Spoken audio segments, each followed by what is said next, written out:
आठवते आजच्या दिवशी एक गोष्ट आठवते.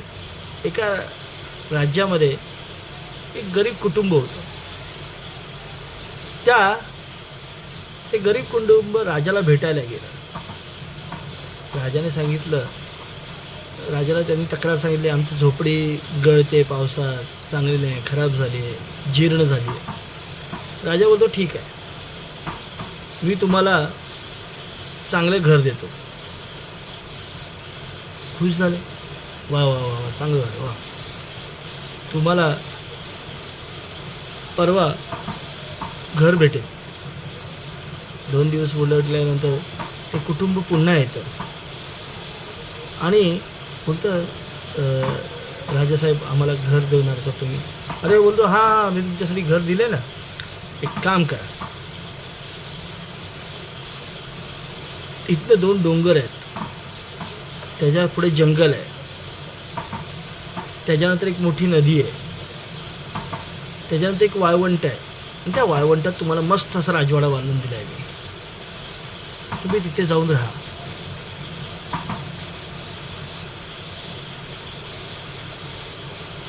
कुटुंब निराश झालं, पुन्हा त्या झोपडीमध्ये जाऊन राहू लागलं. ह्याच्यावरनं मंडळी लक्षात आलं का तुमच्या, म्हणजे त्या राजाला त्यांना घर द्यायचंच नव्हतं.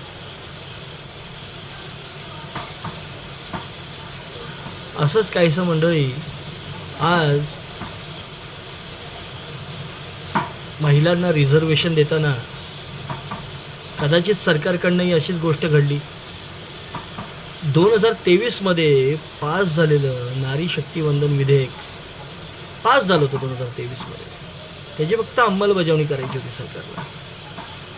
पण सरकारने पुन्हा घटना दुरुस्ती आणून डिलिमिटेशनचा कायदा पास करण्यासाठी पुन्हा हे विधेयक चर्चेसाठी संसदेमध्ये आणलं आणि अर्थातच खासदारांमध्ये यावर चर्चा झाली, काहींचा विरोध झाला आणि हे विधेयक नामंजूर झालं.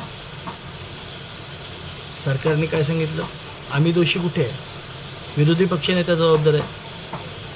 विरोधी पक्ष बोलतोय, आम्ही कुठे जबाबदार आहे, आम्ही कायदा पास करायला तयार आहे, तुम्ही ह्या ज्या त्या अटी आहेत त्या काढून टाका त्यातनं. म्हणजे झालं काय, दोघांच्या भांडणामध्ये, दोघांच्या वादामध्ये महिला आरक्षण कायदा तसाच राहिला, जे विधेयक खूप दिवसापासून रखडलेलं आहे.